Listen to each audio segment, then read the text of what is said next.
तो जैसा कि लास्ट एपिसोड में हमने देखा था कि हानली उस केव में मौजूद कॉर्प्स डीमन के जाल में पूरी तरह से फंस चुका है और वहाँ से भागने की भी कोशिश कर रहा था, मगर उस डीमन ने उसे रोक लिया। जब हानली ने वहाँ मौजूद टैलिस्मान और अपनी पावर का यूज करके उस डीमन पर अटैक किया तो फाइनली वो कॉर्प्स डीमन मारी गई, मगर आइस फॉक्स भी उसी का एक फॉर्म थी। उसने हानली को बहुत ही अजीब सी स्पिरिचुअल एनर्जी में ट्रैप कर लिया था, मगर तभी हानली के पास मौजूद रुई से एक स्पिरिट वेपन बाहर आ जाती है और उसने आते ही उस कॉर्प्स डीमन को खत्म करते हुए आइस फॉक्स की बॉडी पर कब्जा कर लिया। हानली को इस फॉक्स पर यकीन नहीं हो रहा था, उसे कहीं ना कहीं शक था कि ये फॉक्स भी उसी डीमन का एक फॉर्म है। तो जैसे ही हानली ने उस रुई को कस के पकड़ा उस फॉक्स को भी तकलीफ होने लगी। इसका मतलब ये था कि रुई और स्पिरिट वेपन कनेक्टेड है। तो हानली को ये बात कंफर्म हो गई कि जब तक वो रुई उसके हाथ में है ये स्पिरिट उसका कुछ भी बिगाड़ नहीं सकती।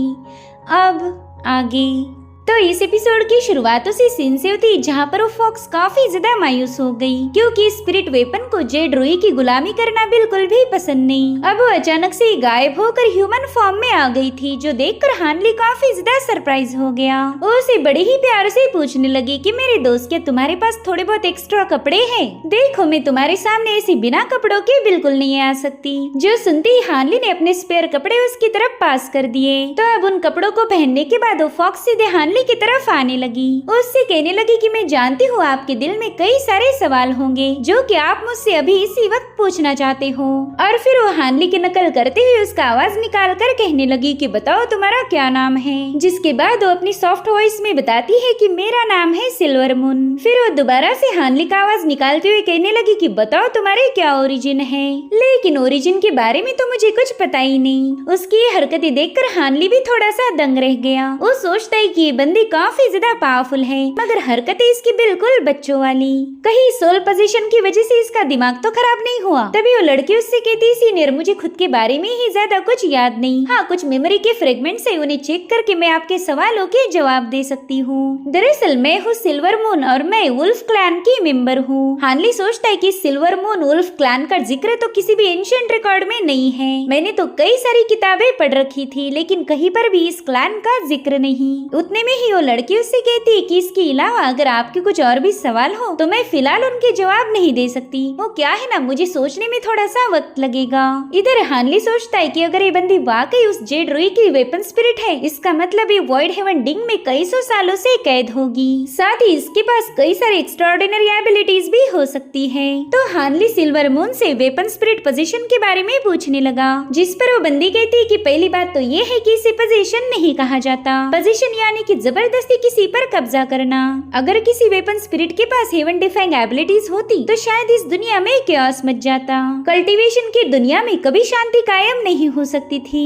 हम कभी किसी चीज पर पोजीशन नहीं करते, बल्कि हमारे सिल्वर मून वुल्फ क्लैन के पास तो एक इनेट एबिलिटी है जिसमें हमारे पास एक होती है सोल पावर और दूसरी होती है डिवावरिंग की पावर। ये सब समझाने के लिए उसने वहाँ पर बड़े ही क्यूट से फॉक्स को बना लिया था। वो हानली से कहती कि ये तो अच्छा हुआ इस केव में आइस क्लाउड फॉक्स थी, इसी फॉक्स की वजह से तो मैं जेड रुई से खुद होकर बाहर आ पाई। दरअसल हम दोनों भी एक ही ब्लड लाइन को शेयर करते हैं, साथ ही यही वजह थी कि मैं अपने स्पिरिट को इसकी बॉडी में ट्रांसफर कर पाई। तो हानली उसे बताता है कि दरअसल उस कॉर्प्स डीमन ने इस फॉक्स पर अपना कब्जा जमाया था। उस डीमन ने अपने कॉन्शियस सेंसेस को इस फॉक्स की बॉडी में छुपा दिया था, जिसके चलते उस फॉक्स की स्पिरिट पूरी तरह से वैनिश हो गई और फिर तुमने उसकी बॉडी पर कब्जा कर लिया। तो सिल्वर मून तुरंत ही हानली को बड़ा ही प्यार दिखाते हुए उसकी तारीफें करने लगी। वो कह रही थी वाकई आप काफी ज्यादा होशियार हो, अगर सच बताओ तो मैं आपको पसंद करती हूँ। जिस पर हानली कह रहा था देखो मुझे मस्का मारने की कोई जरूरत नहीं, अभी तक मेरे डाउट्स क्लियर नहीं हुए। वेल फिलहाल सबसे बड़ा सवाल ये है कि तुम्हें बॉडी मिलने के बाद अब तुम्हारे आगे की क्या प्लान्स हैं? बताओ अब तुम क्या करोगी? तो सिल्वर मून थोड़ा सा सोचने की एक्टिंग करते हुए कहने लगी कि बताओ अगर मैं तुम्हें छोड़कर कहीं और चली गई तो क्या तुम मुझे मार दोगे? क्या वाकई मेरी सीनियर इतनी ज्यादा बेरहम है? जिस पर हानली कह रहा था कि वो तो तुम्हारी परफॉर्मेंस पर डिपेंड करेगा, अगर तुमने मुझे नुकसान पहुंचाया तो मैं तुम्हें मार दूंगा। वैसे भागने के मामले में तो तुम मेरी भी बाप हो, तो बताओ फिर तुम उस वॉइड हेवन डिंग में इतने सालों तक कैद क्यों रही? और जब तुम बाहर आई तब तुमने मेरे जैसे कोर फॉर्मेशन वाले स्टेज के मामूली कल्टीवेटर को क्यों चुना? मुझे अच्छे से याद है कि तुम्हें पकड़ने में मुझे ज्यादा वक्त नहीं लगा था। जिस पर सिल्वर मून कहती कि अरे सीनियर उस वक्त तो मैं बस एक मामूली सी वेपन स्पिरिट थी, इतना ही नहीं मैं तो उस जेड रुई को भी कंट्रोल नहीं नहीं कर पाई। मैं जानती थी कि मैं कभी भी उस जेड रुई से आजाद नहीं हो सकती। मेरी आजादी के लिए बस मुझे एक कल्टीवेटर का इंतजार था जो कि आकर उस वेपन को क्लेम करे। अगर सच बताओ तो उस दिन को याद करके ही मुझे काफी ज्यादा गुस्सा आता है। कई सौ सालों बाद वो कोल्ड्रन ओपन होकर उसमें से मुझे एक छोटा सा गैप नजर आया था, इसलिए मौका मिलते ही मैं तुरंत ही उसमें से बाहर आ गई। बाहर आने के बाद मैं अपनी आंखें भी ठीक से नहीं खोल पाई थी कि तभी वो 6 राक्षस मेरे पीछे पड़ गए। वो सभी लोग नेसेंट सोल स्टेज के कल्टीवेटर थे जिन्होंने मेरे बाहर आते ही मुझ पर फोर्स करने की कोशिश की। उन शैतानों को देखकर तो मुझे काफी ज्यादा डर लग गया। उसकी ये सारी बातें सुनकर हानली को यकीन हो चुका था कि यही जेड रुई की वेपन स्पिरिट है, क्योंकि यहाँ पर सिल्वर मून ने उन नेसेंट सोल वालों का जिक्र किया था। वेल अभी तक हानली को यही लग रहा था कि ये उस कॉप्स डीमन का कोई फॉर्म होगी, लेकिन अब उसे पूरी तसल्ली हो चुकी है कि ये कोई डीमन नहीं हो सकती। वहीं पर सिल्वर मून उसे बताती है कि उस दिन वहाँ पर 3 कोर फॉर्मेशन वाले भी कल्टीवेटर थे। तभी हानली उसे इंटरप्ट करते हुए कहने लगा कि मेरे ख्याल से तुम जानबूझकर मेरे पास आई ताकि तुम उन नेसेंट सोल स्टेज के कल्टीवेटर्स के हाथ न लगो। अगर उनके कब्जे में जाती तो शायद तुम्हारे लिए भागना मुश्किल हो जाता, इसलिए शायद तुम मेरे पास आई ताकि बाद में मुझे उल्लू बनाकर तुम वहाँ से भाग निकलो। जो सुनते ही सिल्वर मून ऑकवर्ड सी स्माइल करने लगी, क्योंकि हानली ने उसकी प्लानिंग को काफी अच्छे से प्रेडिक्ट कर लिया था। तभी हानली उसे कहता है कि वहाँ पर मेरे अलावा कोर फॉर्मेशन स्टेज के 2 और कल्टीवेटर मौजूद थे, तो फिर तुमने उन्हें छोड़कर मुझे क्यों चुना? वो भी तो तुम्हें हासिल करना चाहते थे। तो सिल्वर मून उसे बताने लगी कि उसमें से एक बंदे ने बड़ा ही गंदा बदबूदार मास्क पहना हुआ था। मुझे तो उसे देखकर ही घिन आ गई। दरअसल यहाँ पर वो ऊंचाओं की तारीफें कर रही थी और वो दूसरा वाला बंदा तो मुझे काफी ज्यादा डरावना लगा। ऐसा लग रहा था कि मानो इंसान की खाल में शैतान हो। वेल यहाँ पर उसने एंसेस्टर जुआन का जिक्र किया था। और रही बात आपकी, तो आप मुझे काफी ज्यादा सिंपल लगे। मुझे लगा कि ये बंदा बहुत ही भोला भाला और ऑर्डिनरी कल्टीवेटर होगा और इसी वजह से मैंने तुम्हें सिलेक्ट किया। जिस पर हानली कहता है सिल्वर मून तुम तो तारीफें करने में एक नंबर हो। अब मेरा बस तुमसे एक आखिरी सवाल है। तुम कई सालों से मेरे स्टोरेज बैग में छुपी हुई थी, तो बताओ फिर तुमने वहाँ बैठकर क्या क्या विटनेस किया? इस बार हानली काफी ज्यादा गुस्से में था। क्या तुम वो सब कुछ जानती हो जो मैं करता आ रहा हूँ? जिस पर सिल्वर मून कहने लगी हाँ, मैंने आपके सारे एक्सपीरियंस को अपनी आंखों से विटनेस किया है। आपकी मिस्टीरियस टेक्निक, आपके मैजिकल वेपन, मैंने इन सभी चीजों को काफी केयरफुली ऑब्जर्व किया है। हानली का गुस्सा अब काफी ज्यादा बढ़ता जा रहा था। उससे पूछता है कि क्या तुम मेरे सारे सीक्रेट जानती हो? जिस पर स्पिरिट वेपन कहती है हाँ, मैं उस ग्रीन बॉटल को भी जानती हूँ जिसमें हेवन डिफाइंग मिस्टीरियस पावर है। अब ये सुनते ही हानली अपनी सोर्ड सीधा उसके गले पर लगा देता है। वो कह रहा था सिल्वर मून तुम काफी ज्यादा बेखौफ होकर वो पनली बात करती हो। तुम्हें मेरे सारे सीक्रेट्स पता है, इसलिए मैं तुम्हें जिंदा नहीं छोड़ सकता। तो बस अब मुझे एक रीजन दो कि मैं तुम्हें क्यों ना मारूं। जल्दी से कोई रीजन दो, वरना मेरी तलवार तुम्हारा सिर धड़ से अलग कर देगी। हालांकि सिल्वर मून पर उसकी धमकियों का कोई असर नहीं होता। वो कह रही थी सीनियर आपने अभी तक मुझ पर कोई एक्शन नहीं लिया। सच बताओ तो इसके लिए मैं आपकी शुक्रगुजार हूँ। अगर आप चाहते तो मुझे कब का मार देते, लेकिन आपने अभी तक मुझे जिंदा छोड़ा। यानी कि आप वो पर्सन हो जो हमेशा दूसरों के काइंडनेस को रिपे करते हो। आप लड़ाई झगड़े करने की बजाय शांति में यकीन रखते हो। वैसे मैं जानती हूँ कि आपने मुझे अभी तक जिंदा क्यों छोड़ा। दरअसल आप उस कॉप्स डीमन की स्पिरिचुअल एनर्जी के अंदर जकड़कर मारे जाने वाले थे, लेकिन समय रहते मैंने खुद होकर आपकी जान बचाई और इसी वजह से आपने भी अभी तक मुझे जिंदा छोड़ा है। जिस पर हानली कह रहा था हाँ, बात तो तुम एकदम सही बोल रही, लेकिन इसका मतलब ये तो नहीं कि मैं तुम्हें मार नहीं सकता। तुम्हारे पास अभी भी थोड़ा सा वक्त है मुझे कन्विंस करो कि मैं तुम्हें क्यों ना मारूं। अगर तुम मुझे कन्विंस करने में फेल हो गई तो फिर तुम्हें इसका अंजाम अच्छे से पता होगा। मैं किसी भी थ्रेट को अपने आसपास पनपने नहीं देता और तुम मेरे लिए एक बहुत बड़ी थ्रेट हो। तो सिल्वर मून उससे कहती कि सच बताओ तो आपके और मेरे इंटेंशन एक ही है। आप इस कल्टीवेशन की बेरहम दुनिया में हाईएस्ट लेवल पर जाना चाहते हो और आपकी तकदीर ने भी इसमें आपका हमेशा साथ दिया। सभी लोगों को लगता है कि आप एक ऑर्डिनरी सिंपल से बंदे हो, मगर असल में आप एक बेरहम शातिर कातिल हो। और अगर आपके पास ऐसी खूबियां नहीं होती तो शायद आप कब के ही मारे जाते। साथ ही आपके पास वो स्पेशल ग्रीन बॉटल है जो कि हेवन के रूल के खिलाफ जाकर स्पिरिचुअल एसेंशियल हर्ब्स को काफी रैपिडली ग्रो कर सकती है। अगर आपके उस हेवन डिफाइंग ट्रेजर के बारे में दुनिया को पता चला तो आपकी मुसीबतें कभी खत्म होने का नाम नहीं लेगी। और अब बात करते हैं मेरे बारे में। मैं किसी लूजर को अपना मास्टर नहीं बनाना चाहती। मैं तो बस उसी बंदे को अपना मास्टर बना सकती हूँ जो मौत को हर बार धोखा देकर वापिस आ जाए। और अब इतने साल आपके साथ गुजारने के बाद मैं आपको अपना मास्टर बनाना चाहती हूँ। जिस पर हानली कह रहा था कि तुम तो एक ह्यूमन भी नहीं हो, तो भला तुम मुझे अपना मास्टर कैसे बनाओगी? तभी सिल्वर मून उसकी तलवार को टच करते हुए कहने लगी कि आपका नेटल मैजिक वेपन तो काफी ज्यादा शानदार है, लेकिन अभी भी ये आधा अधूरा है। अगर इसे कंप्लीट करना है तो इसे एक स्पिरिट की जरूरत पड़ेगी और ये सिल्वर मून आपकी इस तलवार की स्पिरिट बनने के लिए तैयार है। मैं अपने प्रिमोर्डियल स्पिरिट को जेड रुई से बाहर निकाल कर इसके अंदर ट्रांसफर कर सकती हूँ। फिर मैं उस जेड रुई की नहीं बल्कि इस सोड की गुलाम बन जाऊंगी और इस लाइटनिंग सोड की सर्वेंट यानी कि आपकी सर्वेंट। इतना ही नहीं, मेरे इसके अंदर जाने से इस तलवार की पावर काफी ज्यादा बढ़ जाएगी और फिर मेरी जिंदगी और मौत की डोर तो बस सीनियर हानली की एक सोच पर टिकी रहेगी। अगर उन्होंने दिमाग में सोचा कि मैं मर जाऊं तो मैं मारी जाऊंगी। मेरे ख्याल से इतनी अच्छी प्रॉफिटेबल डील सीनियर हानली ने नहीं छोड़नी चाहिए। उसने अब धीरे धीरे करके हानली की तलवार खुद के गले से दूर कर दी थी, लेकिन हानली वापस से अपनी सोड उसके गले पर लगा देता है, जो देखकर स्पिरिट मून को भी अब इरिटेट होने लगा।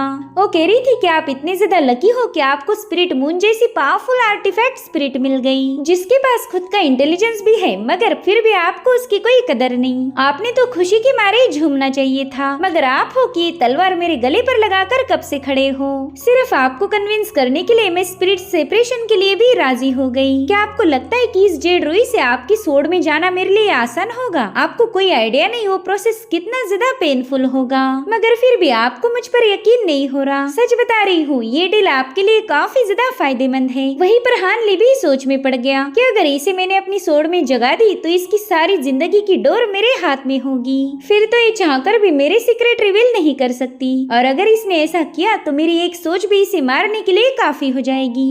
और वैसे भी मेरे इस नेटल मैजिक आर्टिफैक्ट को एक स्पिरिट की जरूरत है, इसीलिए फाइनली हानली थोड़ा सा शांत हो गया। वो कह रहा था, सिल्वर मून, अगर मैं हमेशा खुद के फायदे के ही बारे में सोचता तो शायद अभी तक जिंदा नहीं बच पाता। इसमें तुम्हारा भी कुछ फायदा होना चाहिए, तभी जाकर मैं इस डील को एक्सेप्ट करूंगा। तो स्पिरिट मून उसे बताती है कि मेरी रिमेनिंग मेमोरीज मुझे बताती है कि एक दिन अगर मेरे पास खुद की बॉडी आ गई और मैंने कुछ सीक्रेट टेक्निक को कल्टीवेट किया तो शायद मुझे आजादी मिल सकती है, लेकिन ये तभी होगा जब मेरा मास्टर कल्टीवेशन की डिवाइन ट्रांसफॉर्मेशन realm पर पहुंच जाए। उस वक्त वो असेंड होकर अपर realm में जाएगा और उसी वक्त मैं अपनी मेमोरीज को रिकवर करके असली मायनों में आजाद हो सकती हूँ। यानी कि आपके फायदे में ही मेरा फायदा है, और आपको उस लेवल तक पहुँचाने के लिए सिल्वर मून अपनी जान की बाजी भी लगा देगी। आपके पास ग्रीन बॉटल जैसा हेवन डिफाइंग आर्टिफैक्ट है, तो सिर्फ आप ही मेरी इस विश को फुलफिल कर पाओगे, और किसी की तो इतनी औकात ही नहीं है। मैं कसम खाकर बताती हूँ कि मैं हमेशा आपके साथ वफादार रह के आपको सर्व करूंगी। मैं कभी आपको धोखा नहीं देने वाली। तो फाइनली हानली अपनी सोड को स्टोरेज बैग में रख देता है। सिल्वर मून कह रही थी कि अगर किसी दिन आप पर कोई बहुत बड़ा खतरा आ जाए तो ये सिल्वर मून आपको बचाने के खातिर खुद को कुर्बान कर देगी। हानली को भी अब इस बंदी पर यकीन हो चुका था। वो सोचता है कि स्कॉप्स डीमन का सोल अभी भी इस जेड बॉक्स में सील्ड है, और उसकी रिमेनिंग सोल को सिल्वर मून ने डिवावर करके फॉक्स की बॉडी पर कब्जा कर लिया। फिलहाल की कल्टीवेशन लेवल के साथ तो मैं इस डीमन को हैंडल नहीं कर पाऊंगा, इसलिए मैंने इसे यहीं पर ट्रैप रखना चाहिए। बाद में किसी दिन आकर मैं इस डीमन से निपट लूंगा। तो हानली कहता है, ठीक है, चलो आज से मैं तुम्हारा मास्टर हूँ, और तुम्हारा पहला टास्क ये होगा कि अपने मास्टर को इस भूतिया जगह से बाहर निकालना। आई होप मेरी सिल्वर मून ये काम पूरा कर पाएगी। जो सुनते ही सिल्वर मून खुशी से झूम उठी, जिसके बाद ये दोनों वहाँ से रवाना हो गए। इधर सन और उसके दोस्त हानली के इंतजार में बैठे हुए थे। वो कह रही थी, पता नहीं जूनियर ब्रदर हानली उस फॉक्स को पकड़ पाया या फिर उस फॉक्स ने उसे भी चूना लगा दिया। वैसे भी वो फॉक्स काफी ज्यादा शातिर थी, तो हानली के लिए ये काम आसान नहीं होने वाला। उनमें से कुछ लोग कहते कि जूनियर हानली अपने टैलेंट और एबिलिटीज को हाइड रखने में माहिर है। इनफैक्ट उसके पास तो अर्थ एस्केपिंग और ट्रैकिंग टेक्निक जैसी पावरफुल स्किल्स का नॉलेज भी है। कहीं वो बंदा किसी इंपॉर्टेंट एल्डर का डिसेंडेंट तो नहीं है ना, जिस पर सन कुछ जवाब दे पाए। इससे पहले हानली उस फॉक्स को लेकर अपने दोस्तों के पास आ जाता है। वो लोग तो इस फॉक्स को देखकर काफी ज्यादा सरप्राइज्ड हो गए। वो कह रही थी, वाह भाई, मानना पड़ेगा, तुमने शातिर फॉक्स को दबोच लिया। तुम तो काफी ज्यादा अमेजिंग हो। अगर तुम हमारे साथ नहीं आती तो शायद हमारी ये ट्रिप भी फेल हो जाती। जिस पर हानली कह रहा था कि चलो हमारा मिशन फाइनली कंप्लीट हो गया। वैसे ये फॉक्स इतनी शातिर थी कि क्या ही बताऊं। वो तो बस माउंटेन के गोल गोल चक्कर काट रही थी और इसके पीछे भागते भागते मेरे पसीने छूट गए। मगर इसका स्पीड तब जाकर कम हुआ जब इसकी स्पिरिचुअल पावर लो होने लगी। इसके पास कोई एनर्जी बची ही नहीं थी कि ये मुझे रेजिस्ट कर पाए, वरना मैं भी इसे कभी कैप्चर नहीं कर पाता। तभी सन हुआ उस फॉक्स को अपनी मैजिकल पावर शो करते हुए उसका दिल बहलाने लगा। वो कह रहा था, भाई ये चीज तो कमाल की है, इसकी आंखें भी बड़ी प्यारी लग रही, इतनी खूबसूरत फॉक्स को तो कोई भी खरीद लेगा। तभी हानले उससे कहता है कि बस आप लोगों को इसे गार्ड करना होगा, वरना ये दोबारा से भाग जाएगी। तो सनहुआ उस फॉक्स को दबोचते हुए कहने लगा कि भाई अब तुम बिल्कुल टेंशन मत लो, मुझे इतना सबक तो मिल गया है कि मैं इस फॉक्स को कैसे ट्रैप रखूंगा। देखो मेरे पास स्पेशल अजूर क्लाउड बैग है, अब देखता हूँ इस बैग में जाने के बाद ये कैसे भाग जाएगी। और फिर सनहुआ ने सिल्वर मून को उस अजूर क्लाउड बैग में ठूस दिया। वो अपने दोस्तों से कह रहा था कि भाई लोग, हानले के बिना तो इस मिशन में हम बिल्कुल भी कामयाब नहीं होते, इसलिए मैं मेरे भाई हानले को इस फॉक्स की आधी कीमत देना चाहता हूँ, चाहे फिर इसके हमें कितने भी स्पिरिचुअल स्टोन क्यों न मिल जाए। हानले को उसका 50% दिया जाएगा और बाकी बचा 50% हम लोग आपस में बांट लेंगे। तो वो लोग भी तुरंत ही इसके लिए राजी हो गए। वो कहते हैं कि अब जल्दी शाम होने वाली है तो हमने इसे फटाफट से बेच देना चाहिए, वरना सवेरा होने तक ये दोबारा से भाग जाएगी। तभी हानले कहता है, सीनियर प्लीज मुझे माफ कर दीजिए, मैं इसे बेचने के लिए आपके साथ नहीं आ पाऊंगा। दरअसल मेरे स्पिरिचुअल हब गार्डन में मेरी जरूरत है, तो मैंने जल्दी से वापस जाना चाहिए, तब तक आप लोग जाकर इसे सेल कर दीजिए, फिर कुछ ही दिनों में हम ड्रिंक के लिए मिल सकते हैं। तो वो लोग भी तुरंत ही हानले को गुड बाय बोलकर उस फॉक्स को देखने लगे। उन्हें खुशी थी कि अब ये इस अजूर बैग से कहीं पर भाग नहीं सकती, अब तो इसे बेचकर जम के पार्टी होगी। जिसके बाद हमें ड्रिफ्टिंग क्लाउड माउंटेन्स का खूबसूरत नजारा दिखाया गया, जहाँ पर हानली कल्टीवेट करने बैठा हुआ था। तभी वो अचानक से कहने लगा कि अरे वाह, तुम तो चलती हुई जरा भी आहट नहीं होने देती। और तभी सिल्वर मून उसके सामने आ गई। वो कह रही थी, सीनियर आप तो कुछ ज्यादा ही स्मार्ट हो, आपने मुझे उन लोगों के हवाले किया था, मगर वो बेवकूफ मुझे लो लेवल के मैजिकल टूल में ठूस रहे थे, ये तो मेरी शान में गुस्ताखी है ना। शायद उन लोगों ने मुझे कुछ ज्यादा ही हल्के में लिया था। हानली को तो सिल्वर मून की हरकतें बहुत ही प्यारी और उसकी बातें क्यूट लग रही थी। वो कहती, सीनियर शायद आपके दोस्तों को अभी तक यही लग रहा होगा कि मैं उनके 2 कौड़ी के थैले में बंद हूँ, मुझे ना उन पर बहुत ज्यादा हंसी आ रही है। तो हानली उससे कहता है, बेचारे लोग अब दोबारा से मायूस हो जाएंगे। खैर अब हमने मार्केट में जाकर कुछ जरूरी चीजों की शॉपिंग करनी चाहिए, हमें वो सारा मटेरियल परचेस करना होगा जो कि स्पिरिट ट्रांसफॉर्मेरी के लिए जरूरी है। वैसे भी ये temporary restriction long term solution नहीं हो सकता। जिसके बाद वो दोनों तुरंत ही मार्केट की तरफ रवाना हो गए। रास्ते में सिल्वर मून हानली से कह रही थी कि आपने उस कॉप्स डीमन की बॉडी को सेफ रखना चाहिए, वो आगे चलकर हमारे बहुत काम आएगी। खैर वैसे भी अब वो किसी को नुकसान नहीं पहुंचा सकती, मैंने तो उसकी रिमेनिंग सोल की तगड़ी धुलाई कर उसे खत्म कर दिया था। और रही बात उसके मेन सोल की, तो एक बार आप नेसेंट सोल स्टेज पर पहुंच जाओ फिर हम उसे भी हैंडल कर सकते। और हाँ एक बात और, आप ना मुझे खुद से ज्यादा दूर मत रखना, वरना वेपन स्पिरिट और मैजिकल आर्टिफैक्ट के दरमियान का सोल कनेक्शन डैमेज हो जाएगा। अब थोड़ी देर बाद हानली वापिस अपने सेक्ट में आ जाता है। उसे वो सारा मटेरियल मिल गया था जो कि स्पिरिट ट्रांसफॉर्मेशन के लिए काम आएगा और हानली को ये प्रोसेस जल्दी ही कंप्लीट करनी थी। तो उसने अपनी केव में पूरा सेटअप लगा लिया।